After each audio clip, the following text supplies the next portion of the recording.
Muchas gracias, Carlos. Entonces, pues yo voy a hablar de mi proceso de mi investigación, que fue mi tesis de maestría de estudios postcoloniales y políticas globales en la Universidad de Goldsmiths en Londres. Y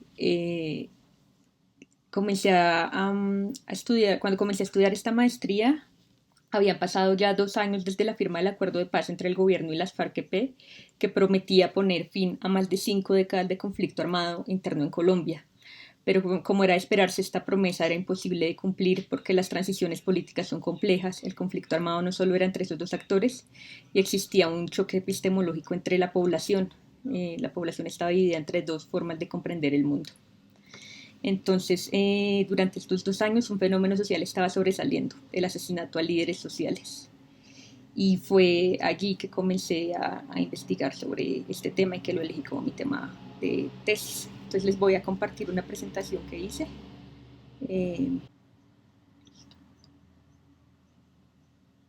¿Me confirman si se ve? Listo. Perfecto. Entonces mi presentación va a estar dividida en 4 puntos.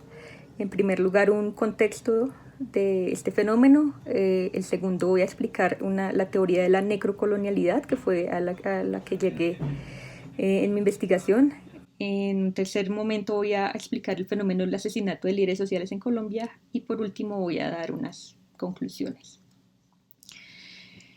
Entonces, entre el 24 de noviembre de 2016, que fue el momento en que se firmó el acuerdo de paz entre el gobierno de Colombia y la guerrilla de las FARC, y el 31 de diciembre de 2018 asesinaron un líder social cada 3 días, es decir, más de 250 en total, y se produjeron más de 600 hechos victimizantes entre amenazas, secuestros, homicidios y atentados a los líderes y sus familias. Esta cifra ha ascendido incluso a ser uno diario, uno diario en enero de este año.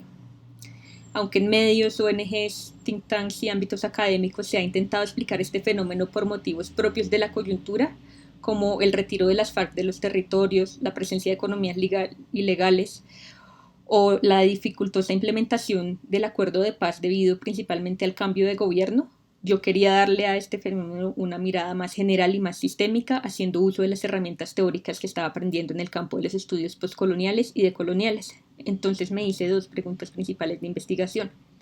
Primero, ¿por qué se enfocan, seleccionan y asesinan a ciertas subjetividades que se oponen y se resisten al status quo? Y la segunda es por qué unas vidas son más valoradas que otras. Mi motivación era no solo encontrarle una explicación a este fenómeno, sino también encontrar formas de acción y visibilizar este problema que cada vez se convierte más en un número, se banaliza más convirtiéndolo en un número. No es mi intención representar o hablar en nombre de los líderes sociales, sino contribuir a hacer sus luchas y la problemática de sus asesinatos visibles y rendirles tributos en los espacios a los que tengo acceso, como este Congreso. Entonces yo con estas preguntas de investigación comencé a hacer una revisión de literatura y me concentré pues en 2 vertientes teóricas. Primero, explicando las teorías de la vida y de la muerte que parten de la biopolítica y el biopoder de Foucault. Y vi que estas teorías se dividen como en 2, en las teorías políticas y las teorías económicas. Han desarrollado la biopolítica de Foucault teóricos como Membé con su necropolítica, Esposito con la tanatopolítica, que entiende la muerte como el cuerpo social como un cuerpo literal en el que se identifican amenazas al sistema y son los mismos individuos los que se convierten agentes de la biopolítica y de la necropolítica, y teorías económicas como la necroeconomía y el necrocapitalismo necroeconomía de Montag y el necrocapitalismo de Banerjee.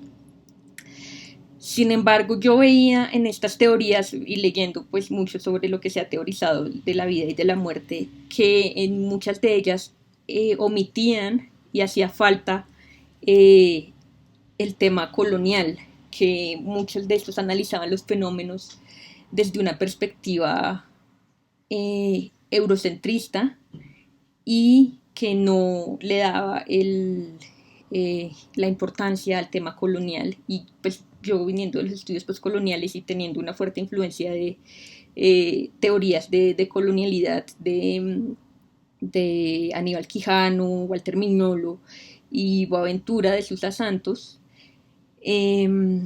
lo que quise fue llenar este vacío y llegar a un concepto que diera cuenta de, de las relaciones obsesivas de poder que hay dentro de esta modernidad colonialidad, que tienen que ver con la muerte. Entonces, pues cogiendo esta teoría de la modernidad colonialidad, me concentré mucho en la matriz colonial de poder, que, que dice que hay varios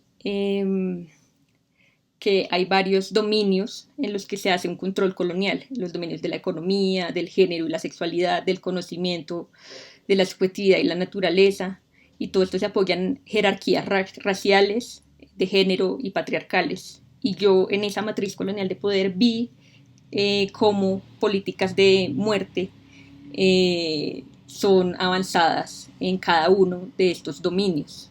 Entonces llegué al término de necrocolonialidad, perdón, porque en estas teorías, pues primero faltaba la colonialidad y segundo la muerte se veía como algo residual, como una consecuencia triste de estas relaciones de poder opresivas.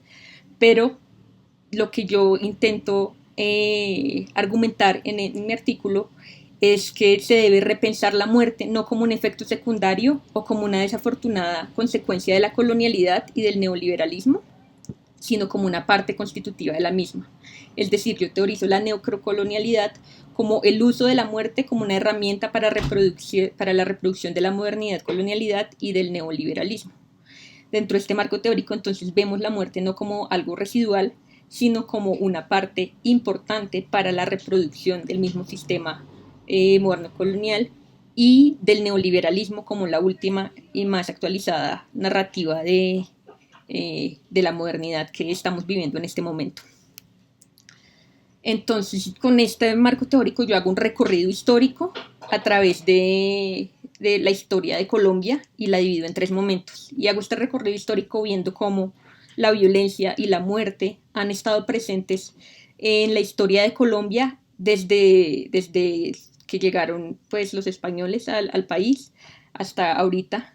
Y entonces ahí miro unos hitos a través de la historia que ejemplifican cómo cómo la muerte ha sido instrumentalizada, y el señalamiento de individuos que se oponen al sistema y que dicen, manifiestan su desacuerdo y las opresiones sistemáticas por las que han vivido, son sistemáticamente a lo largo de la historia de Colombia señalados, eliminados, amenazados, asesinados, etc. Entonces divido la historia de Colombia en 3. El primer gran tiempo es de 1942 a 1980, es un periodo largo, pero pues lo hago así porque ahí fue como la fundación de país, de Colombia como un país, Estado, nación moderno. Entonces pues digo como desde que llegaron los españoles establecieron jerarquías raciales coloniales, impusieron su modelo de castas, y estas jerarquías raciales coloniales siguen existiendo hasta ahora. En este tiempo también, digamos, los sacerdotes católicos decían que los indígenas no eran humanos y que por eso se podían esclavizar y se podían asesinar. También en este periodo, en 1950, Jorge Eliezer Gaitán, que fue un candidato presidencial, fue el primer líder visible que claramente fue atacado y eliminado porque tenía un discurso explícitamente antisistema de redistribución económica y de controlar a las empresas. Entonces él fue como el primer líder visible que fue claramente atacado y eliminado. Y también con su muerte se dio el principio a una época que se llama la violencia en Colombia, y en la violencia, que era una guerra entre conservadores y liberales, Uno de los obispos también dijo que los liberales y los comunistas eran pecadores y deberían morir. Y esto lo hizo también bajo guía del Vaticano en un contexto de la Guerra Fría en la que los comunistas eran todavía vistos como justificables para matarlos. El segundo periodo histórico es de 1980 a 2011, que fue cuando este asesinato selectivo fue también más visible, porque fue la época en la que hubo gran narcotráfico en Colombia, donde habían varias guerrillas, surgieron los paramilitares y se le dio mucho poder a los militares, incluso con un estado de excepción en 1978. Durante este periodo también hubo varios intentos de procesos de paz, como el del presidente Virgilio Barco, y de ahí surgió un partido que se llamaba la Unión Patriótica, que era de excombatientes de las FARC, pero también personas con ideologías opuestas al sistema del establecimiento capitalista moderno, y estas personas, miembros de este partido político, fueron señalados y casi que exterminados en el primer genocidio político que hubo en el país. También en este periodo cayeron uno por uno los líderes contra la mentalidad violenta, como Bernardo Jaramillo, Jaime Pardo Leal, Carlos Pizarro León Gómez y Luis Carlos Galán, e incluso un humorista llamado Jaime Garzón. Y en este periodo también surgió la Constitución de 1991, que todavía está en vigencia, y que fue la formalización del neoliberalismo en Colombia, implementando políticas del consenso de Washington en el país. Bajo este contexto, entonces, llegó Álvaro Uribe con un discurso belicista y fue bien recibido por la población, que estaba cansada de todas estas violencias y todos estos usos de la muerte, pero pues al mismo tiempo que tenía este discurso diciendo que la guerra solo se ganaba por medios militares, exacerbaba el neoliberalismo, aumentando los impuestos a los ciudadanos y reduciéndoselos a los empresarios, eliminando beneficios laborales y de salud, reduciendo la libertad de expresión y de prensa y modificando la Constitución para ser reelegido. El último periodo que analizo es de 1980 a 2011, que fue el periodo del proceso de paz entre el gobierno colombiano y las FARC. Y ahí quiero resaltar dos cosas. Por un lado, pues fue un proceso de paz y un acuerdo de paz con muchos beneficios y con muchas cosas nuevas respecto a otros procesos de paz del mundo, pero desde el principio el presidente Juan Manuel Santos dijo que el modelo económico no estaba para la negociación. Entonces este es un acuerdo de paz que siempre está bajo el modelo neoliberal y de la modernidad eurocentrista. Pero el segundo aspecto que quiero resaltar es que a pesar de eso, este marco de paz cambió la mentalidad de mucha de la población colombiana y sobre todo permitió que las personas se agruparan, lideraran y expresaran las desigualdades estructurales por las que habían vivido por mucho tiempo y que habían sido eclipsadas por el conflicto armado, que era lo único de lo que se hablaba antes. Entonces ya vimos que ha pasado en toda la historia de Colombia, pero ahora el asesinato de líderes, voy a hablar del asesinato de líderes sociales en Colombia. Entonces, lo primero que quiero decir es qué es un líder social.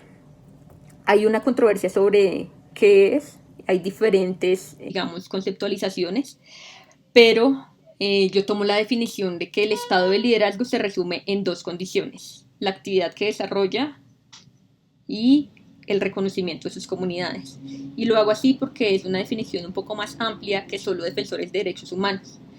Y es porque en Colombia hay líderes de diferentes índoles. Entonces hay líderes centrados en grupos, tales como los campesinos, las mujeres, LGBT, los afrocolombianos, los indígenas, los sindicalistas, las víctimas del conflicto armado y los jóvenes. Hay líderes defensores de una causa, como los ambientales, los de restitución de tierras, los miembros de juntas de acción comunal. Hay defensores de derechos humanos y activistas locales que están asociados a ONGs, a tanques de pensamiento, a asociaciones políticas históricamente excluidas como el partido político de la UP y ahora los excombatientes de las FARC. Incluso hay periodistas, médicos, profesores universitarios y de colegios y estudiantes también universitarios y de colegios que pueden ejercitar cualquier tipo de liderazgos.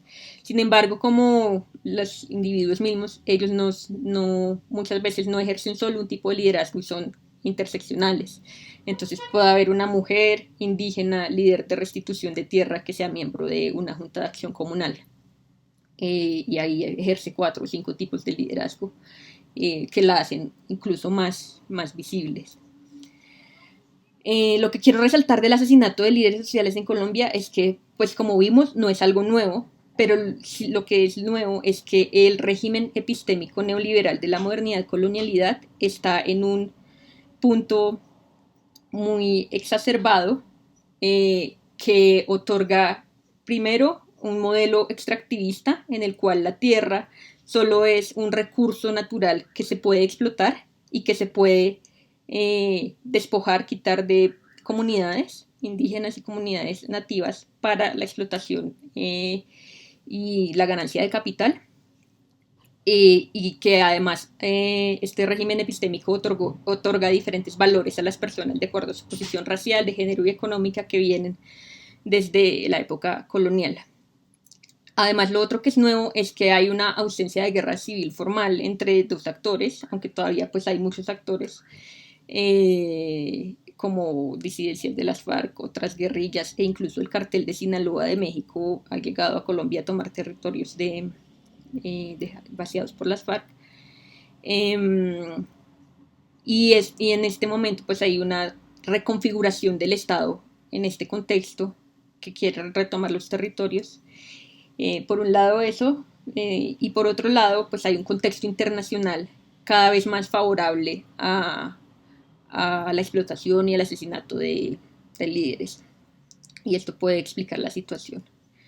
Debido a la localización de los líderes sociales, a las causas que defienden y a la visibilidad que tienen, es posible deducir que el asesinato de estos líderes no es accidental. No quiero decir con esto que hay un actor único planeando todos los actos violentos, sino al contrario, que la necrocolonialidad está tan interiorizada que hay una legitimidad en eliminar estos líderes visibles por ser enemigos del sistema. Dentro del asesinato de líderes sociales, la categoría más victimizada es el líder de restitución de tierras. ¿Qué es esto? Los individuos que agrupan víctimas de despojo y desplazamiento que querían acceder a un beneficio de restitución de las tierras que les fueron quitadas. Este liderazgo y esta agrupación no les agrada a aquellos actores, tanto legales como ilegales, con intereses específicos en esta tierra, intereses, como ya dije, legitimados por el régimen epistémico neoliberal que solo quiere explotarlo para beneficiarse de capital. Otro tipo de líder muy violentado son los pueblos indígenas y las comunidades afro, y esto se puede explicar en parte porque el 25% de los cultivos de coca en Colombia se encuentran en territorios étnicos. Y pues estos pueblos indígenas y comunidades afro resisten a los intentos de grupos armados de apropiarse de sus territorios para hacer estas actividades ilícitas. Pero a veces los asesinatos no están ni siquiera vinculados con la aspiración de ganancias económicas o de control de poder, sino porque la jerarquización de las vidas que no son valiosas, que son valiosas y no son valiosas, está muy interiorizada, y por eso a veces los indígenas y afro son asesinados por el solo hecho de pertenecer a estas comunidades. Esto también se puede visibilizar también con los líderes LGBT, que son asesinados solo por el hecho de ser LGBT, y mujeres. El último tipo de líder del que quiero hablar es el miembro de la Junta de Acción Comunal. La Junta de Acción Comunal es la unidad más pequeña de organización en áreas rurales y barrios urbanos. Este es un espacio en el que las comunidades se juntan para solicitarle al Estado tomar medidas concretas para resolver sus necesidades y sus opresiones, y al mismo tiempo este espacio es para ejecutar políticas, implementar políticas en sus comunidades. Entonces, como es el espacio en el que se expresan las demandas, se denuncia la corrupción y las violaciones de derechos humanos que están sucediendo en los territorios, y llama la atención tanto del Estado como de la comunidad internacional.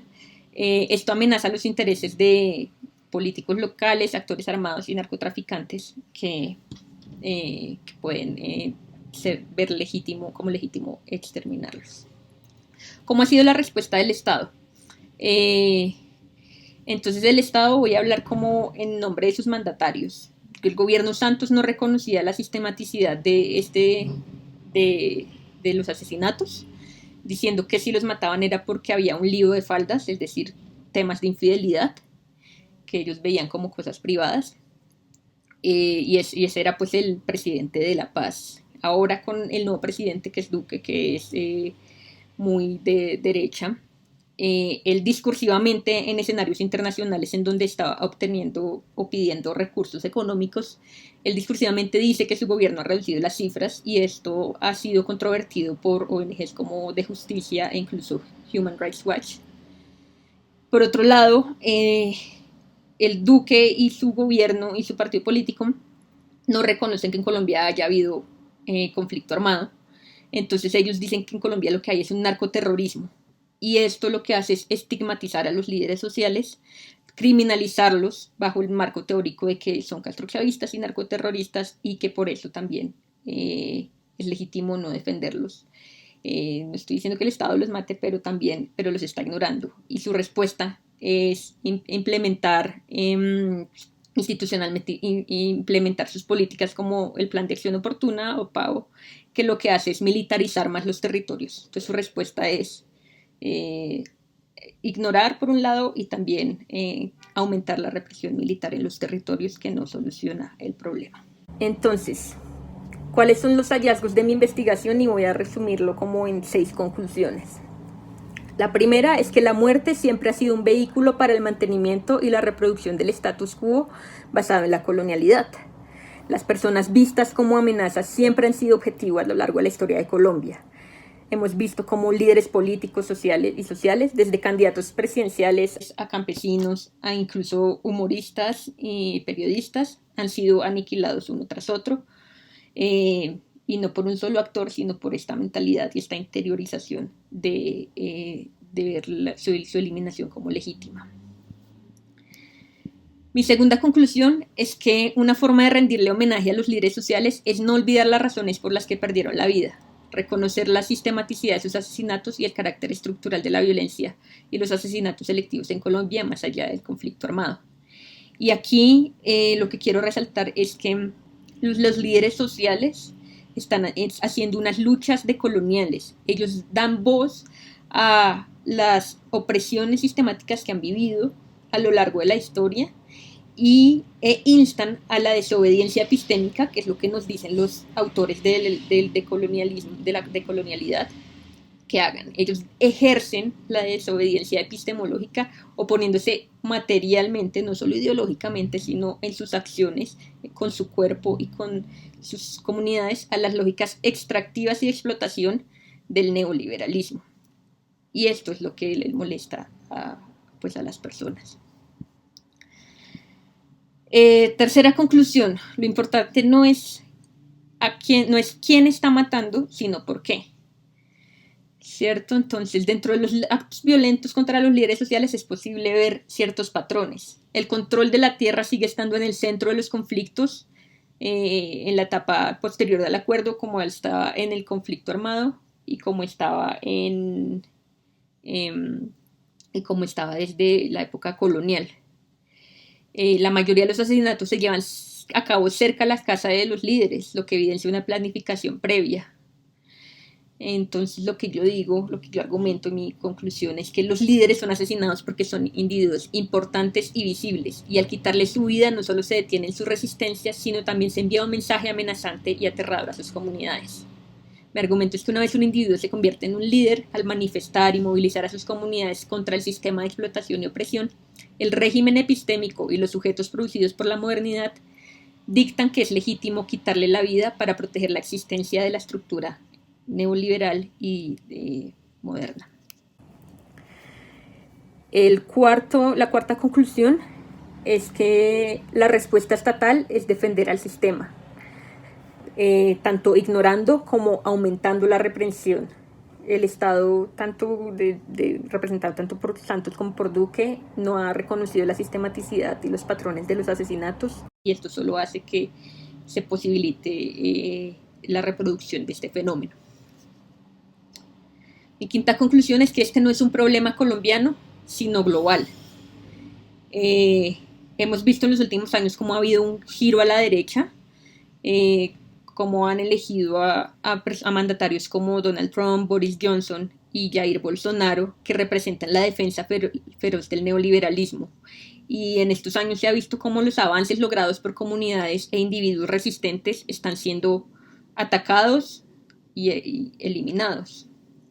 Líderes ambientales, activistas climáticos, pueblos indígenas están siendo asesinados o arrestados o señalados en todo el mundo. E incluso hay un informe de la ONG Frontline Defenders del 2019 que dice que 321 defensores de los derechos humanos fueron asesinados en todo el mundo en 2018. Y hay un informe de la ONG Global Witness en el que dice que Colombia es el segundo país más mortal para estos líderes, pero pues desafortunadamente hay una lista larga de países. El primero es Filipinas y el tercero, muy cerca de Colombia, es Brasil. Y esto está sustentado porque hay un régimen epistémico que defiende el neoliberalismo. Las guerras han sido reformuladas para ser cada vez más metafóricas, como la guerra contra el terrorismo y las guerras contra las drogas, que ya no se trata de una lucha entre estados, sino contra amenazas metafóricas percibidas que aseguran su durabilidad en el tiempo y que aseguran que haya un permanente estado de excepción en el cual son justificadas estos actos violentos. Mi última conclusión es que a pesar de todo, la gente sigue resistiendo. Los líderes sociales en toda Colombia se oponen al sistema neoliberal y sus comunidades y la población en general resuena con esto, ha tomado su mensaje y a pesar de haber sido asesinados sistemáticamente, muchos de los colombianos toman esas luchas y siguen resistiendo. Vimos el año pasado como en todo el mundo hubo una ola de huelgas y de paros, y en Colombia hubo el paro nacional que estuvo desde noviembre. Una de las grandes situaciones del paro nacional, causas del paro nacional, era el asesinato a líderes sociales. Es decir, que las contranarrativas y las contracciones al discurso hegemónico están ahí flotando y la gente las está tomando. Y es muy importante que ya estamos siendo conscientes de la necrocolonialidad que está teniendo posible. Y ser consciente de esto hace posible imaginar críticas y opciones decoloniales que desplacen el universalismo y nunca recurran a la muerte como una estrategia para avanzar o defender su sistema, pero que reconozca la existencia de múltiples epistemologías en el mundo, que es a donde deberíamos llegar.